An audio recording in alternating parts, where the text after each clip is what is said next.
బతకలేకపోతున్నా. ఊగే గొడవలు అవుతున్నాయి, ఊగా టార్చర్ అనిపిస్తుంది నాకు. ఊగా తిడుతుంది, మిమ్మల్ని ఊగా తిడుతుంది. ఇక్కడ ఇల్లరికం వచ్చినట్టు అయిపోయింది నా పరిస్థితి.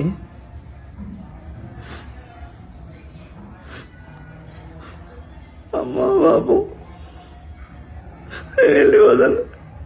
గడ్డం రాజు ఈ ఇన్సిడెంట్ చూసిన తర్వాత అందరూ చాలా బాధపడుతున్నాం. ఒకప్పుడు సొసైటీలో భర్త బాధితులు ఉన్నారు అని చెప్పి మహిళలు మాట్లాడేవారు. ఇప్పుడు భార్య బాధితులు ఎక్కువైపోయారు. అసలు ఏం జరిగింది ఈయన లైఫ్లో? ఇంత చిన్న వయసులో ఎందుకు సూసైడ్ చేసుకున్నాడు? అది కూడా బలవన్మరణానికి పాల్పడ్డాడు. కన్న తల్లిదండ్రులకి ఎంత బాధ ఉంటుంది. ఇవేమీ రాజు ఎందుకు ఆలోచించలేకపోయాడు? అసలు మన సొసైటీ ఎటుపోతుంది? ఇవన్నీ చూస్తుంటే అందరికీ చాలా భయం వేస్తుంది. రీసెంట్గా గడ్డం రాజు అనే ఒక ఫోక్ డాన్సర్, యూట్యూబర్, అలానే కొన్ని సిరీస్లో కూడా ఆయన యాక్ట్ చేశాడు. తను ఇన్స్టాగ్రామ్లో ఒక రీల్ పెట్టాడు. అది కూడా, నా భార్య టార్చర్ నేను భరించలేకపోతున్నాను, నాకు నరకం చూపిస్తుంది, అమ్మా నాన్నల్ని ఎప్పుడు తిడుతూ ఉంటుంది, నా వల్ల కావట్లేదు, నేను చచ్చిపోతున్నాను అమ్మా నాన్న అంటూ. అది చూసిన నెక్స్ట్ డేనే ఆయన సూసైడ్ చేసుకున్నాడు. మంచిగా బతుకు, నీలాంటి దానికి మొగుళ్ళు సెట్ గారు.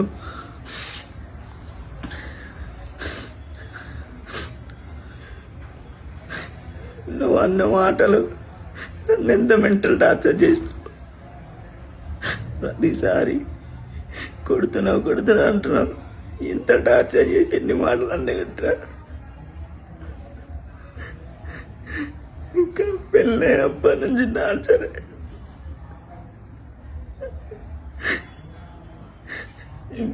బతకవుతుంది నాకు.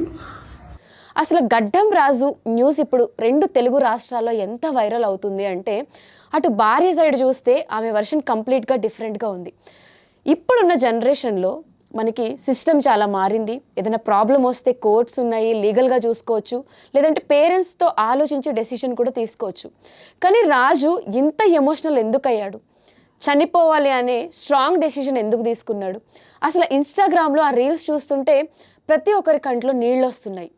నాకు లాస్ట్ పాట పొద్దు ఒడిసే సూర్యుడే లక్ష్మమ్మ, పొద్దు ఊకే యాలలుండడే లక్ష్మమ్మ, పేగొంచి పురుడు పోసి భుజమి పైనే వాణ్ణి మోస్తే గుండె పైనే నీ గుండె పైనే తన్ని పోతున్నది లక్ష్మమ్మ,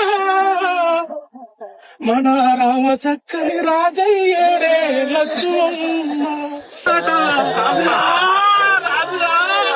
రాజు ఫ్రెండ్స్ అందరూ కూడా చాలా బోరును వేడుస్తున్నారు. జానులిరి వాళ్ళ హస్బెండ్ కూడా రాజు శవం దగ్గర కూర్చుని ఆయన పాటలు పాడుతూ లే రాజు అని చెప్పి తను ఎంతగా విలపిస్తున్నాడో మనందరం కూడా చూసాము. అక్కడున్న ప్రతి ఒక్కళ్ళు వాళ్ళ ఫ్రెండ్స్ దగ్గర నుంచి ఇంటి చుట్టుపక్కల ఉన్న వాళ్ళు కూడా చాలా బాధపడుతున్నారు. ఇంతమందిని బాధ పెట్టి అసలు రాజు ఎందుకు ఈ డెసిషన్ తీసుకున్నాడు? అది కూడా లవ్ మ్యారేజ్ చేసుకున్నాడు. ఒక అమ్మాయిని ప్రేమించి పెళ్లి చేసుకుని ఆ అమ్మాయి టార్చర్ భరించలేకే ఆయన చనిపోయాడు అనేది వాళ్ళ ఇంట్లో వాళ్ళు ఎవ్వరు కూడా డైజెస్ట్ చేసుకోవట్లేదు. రీసెంట్గా వచ్చిన కొన్ని ఇంటర్వ్యూస్లో మన అందరం చూసాము. వాళ్ళ పేరెంట్స్, వాళ్ళ వదిన అన్న కూడా మాట్లాడుతూ, ఎవరైతే ఇప్పుడు పెళ్లి చేసుకున్న అమ్మాయి ఉందో ఆ అమ్మాయికి ఆల్రెడీ చాలా మందితో అఫైర్స్ ఉన్నాయి అండ్ రాజు వాళ్ళ సొంత అన్నతో కూడా ఆమె రిలేషన్ ఉంది, చెప్పినా కూడా వినిపించుకోకుండా అమ్మ నాన్న మాట కాదు అని చెప్పి ఆవిడ ట్రాన్స్లో ఉండి నా కొడుకు పెళ్లి చేసుకున్నాడు, ఇవాళ చంపేసింది అని చెప్పి వాళ్ళ తల్లిదండ్రులు చాలా అసలు వాళ్ళ బాధకు అసలు ఎలా వర్ణించాలో కూడా తెలీదు, అంతలా విలపిస్తున్నారు. వాళ్ళ నాన్న కూడా పాపం కొంచెం లేవలేని నడవలేని స్థితిలో ఉన్నారు. వాళ్ళ అమ్మ కూడా ఒకటే చెప్తున్నారు, ఆ అమ్మాయి మా వాడికి కరెక్ట్ కాదు, ఎప్పుడు చూసినా టార్చర్ చేస్తుంది, మా ఇంటి దగ్గరికి రానివ్వదు, ఉండదు అని చెప్పి.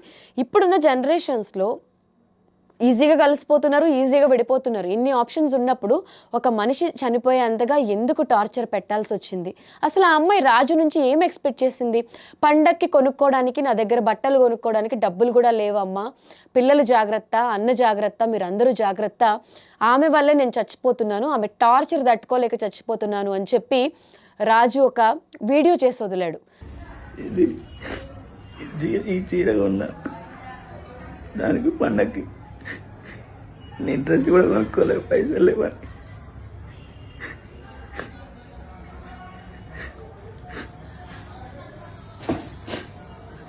కట్ చేస్తే వాళ్ళ వైఫ్కి పండక్కి కట్టుకోమని చెప్పి ఒక చీర కూడా గిఫ్ట్ ఇచ్చాడు. ఆమె వెళ్ళి వాళ్ళ అమ్మగారింట్లో కూర్చొని నేను రాను అనడం, ఆ చీర నాకు ఇచ్చే అయితే అని చెప్పిన వెంటనే ఆమె చీర రిటర్న్ పంపించేసింది. ఏదైతే తన భార్యకి ఎంతో ఇష్టంగా ఒక చీర కొనిపెట్టాడో అదే చీర హ్యాంగ్ చేసుకుని రాజు చనిపోయాడు. చనిపోయిన తర్వాత కూడా చనిపోతున్నా అని చెప్పి ఆమెకి ఫోన్ చేసి చెప్పిన తర్వాత కూడా భార్య నుంచి ఎటువంటి రెస్పాన్సు లేదు.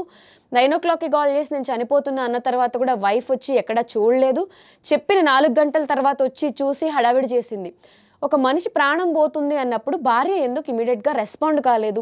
ఆ సీసీ కెమెరాలో విజువల్స్ చూస్తే ప్రతి ఒక్కళ్ళు అదే క్వశ్చన్ చేస్తున్నారు. వచ్చి చూసి ఆయన హ్యాంగ్ చేసుకునే దగ్గర నుంచి ప్రతి ఒక్కటి కూడా ఆ విండో నుంచి క్లియర్గా కనిపిస్తుంది. అంటే వైఫ్కి తెలిసి కావాలని ఇదంతా చేసింది అనేది అక్కడ ఒక క్లారిటీ వస్తుంది. వాళ్ళ వదిన మాటలు కూడా మనం విన్నాము. ఆ అమ్మాయి ఎప్పుడు ఊరొచ్చినా కూడా మనం ఇక్కడ ఉండొద్దు, హైదరాబాద్ వెళ్ళిపోదాం అని మాట్లాడుతుంది. ఇక్కడ ఉన్న ఎవరితో మాట్లాడనివ్వదు, ఎప్పుడు చూసినా వాళ్ళు సెపరేట్గా ఉంటారు, ఆమెకి ఎవరితో పడనీయదు అని చెప్పి పెళ్ళైన 3 రోజులకి ఆ అబ్బాయిని ఇంట్లోంచి బయటికి తీసుకెళ్ళిపోయింది ఈ అమ్మాయి అని చెప్పి రాజు వాళ్ళ పేరెంట్స్ మాట్లాడుతున్నారు. ఇష్టం లేకపోతే విడిపోతే అయిపోయేది. కలిసి ఉండి ఒక మనిషిని ఇంత టార్చర్ చేసి ఆయన సూసైడ్ చేసుకుని చనిపోయేంత వరకు తీసుకొచ్చే మహిళల్ని అస్సలు వదలకూడదు. రాజుకి న్యాయం జరగాలంటే ఎట్టి పరిస్థితిలో వాళ్ళ వైఫ్కి శిక్ష పడాలి అని చెప్పి కుటుంబ సభ్యులు అందరూ మాట్లాడుతున్నారు. అంటే ఒక మనిషి మరణం ఎంతమందిని కలిచివేసింది అంటే ఇటువంటి ఇన్సిడెంట్ రిపీటెడ్గా సొసైటీలో జరుగుతూనే ఉన్నాయి. అంటే ఇలాంటి వాటికి ఇంకెప్పుడు ఫుల్ స్టాప్ పడుతుంది?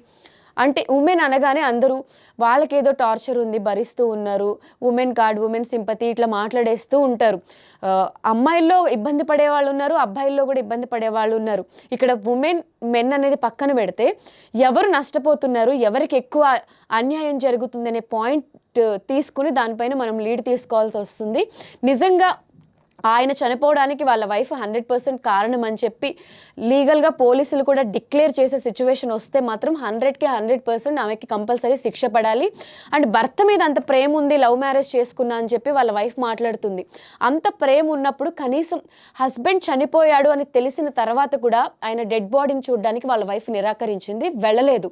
అంటే ఇవన్నీ చూసి దీన్ని బట్టి అందరికీ ఏం అర్థం అవుతుందంటే చనిపోయిన తర్వాత కూడా రాలేదు, ఈమెకి ఇంత యాటిట్యూడ్ ఉంది, ఇంత టార్చర్ పెట్టింది కాబట్టి ఆయన చనిపోయాడు అని చెప్పి అందరూ చాలా సీరియస్గా యాక్షన్ అయితే తీసుకుంటున్నారు. మరి దీనికి సంబంధించి అసలు వీళ్ళకి జరిగిన కాన్వర్జేషన్ కానీ చాట్ కానీ ఏదైనా కాల్స్ రికార్డింగ్స్ ఏమైనా బయటకు వస్తాయేమో చూడాలి. బట్ ఏది ఏమైనా కూడా రాజు ఇలాంటి డెసిషన్ తీసుకోకుండా ఉంటే బాగుండేది. వైఫ్ టార్చర్ తట్టుకోలేకపోతే కోర్టులు ఉన్నాయి, పోలీస్ స్టేషన్స్ ఉన్నాయి, ఏదైనా లీగల్గా వెళ్ళుంటే బాగుండేది. ఇప్పుడు తల్లిదండ్రులకి ఒక బిడ్డ లేని లోటుని రాజు మిగిల్చాడనే మనం చెప్పుకోవాలి. అంతమంది ఫ్రెండ్స్, రాజుకున్న ఫ్రెండ్స్ అందరూ కూడా వాళ్ళు అక్కడే ఉండి పాటలు పాడుతూ లే రాజు అని చెప్పి వాళ్ళు ఎంతలా ఏడుస్తున్నారో. కనీసం ఫ్రెండ్స్కి విషయం రాజు షేర్ చేసుకున్నా కూడా వాళ్ళైనా ధైర్యం చెప్పుండేవాళ్ళు, కనీసం చావు వరకు వెళ్లకుండా అట్లీస్ట్ ఆపేవారు. ప్రాబ్లం ఇవాళ కాకపోతే రేపైనా సాల్వ్ అయ్యేది. సో ఎవరైనా ఇటువంటి హార్డ్ డెసిషన్స్ తీసుకునే ముందు కొంచెం ఫ్యామిలీ గురించి ఎమోషన్లో, కోపంలో, బాధలో తీసేసుకునే డెసిషన్స్ కంప్లీట్ ఫ్యామిలీలో ఉన్న ఇదంతా స్పాయిల్ చేసేస్తాయి. కన్న తల్లిదండ్రులకి లైఫ్ లాంగ్ ఆ పెయిన్ అనేది అలానే ఉండిపోతుంది అనమాట. సో ఈ విషయం అయితే చాలా బాధాకరం అని మనం చెప్పుకోవాలి. సో చేయి దాటిపోయింది కాబట్టి ఇప్పుడు ఎవరు ఏం చేయలేదు. ఇక్కడ జరగాల్సిందల్లా అంత టార్చర్ పెట్టి ఆయన చనిపోయే వరకు తీసుకొచ్చిన వాళ్ళ వైఫ్, అలానే ఆ ఫ్యామిలీలో జరుగుతున్న కొన్ని ఇష్యూస్ గురించి అయితే ఇప్పుడు వాళ్ళందరూ మాట్లాడుతున్నారు. కాబట్టి పోలీసులు ఏదున్నా లీగల్గా యాక్షన్ తీసుకుని ఇటువంటి సిచ్యువేషన్స్ మళ్ళీ రిపీట్ కాకుండా ఉండాలని చెప్పి మనందరం కోరుకుందాం.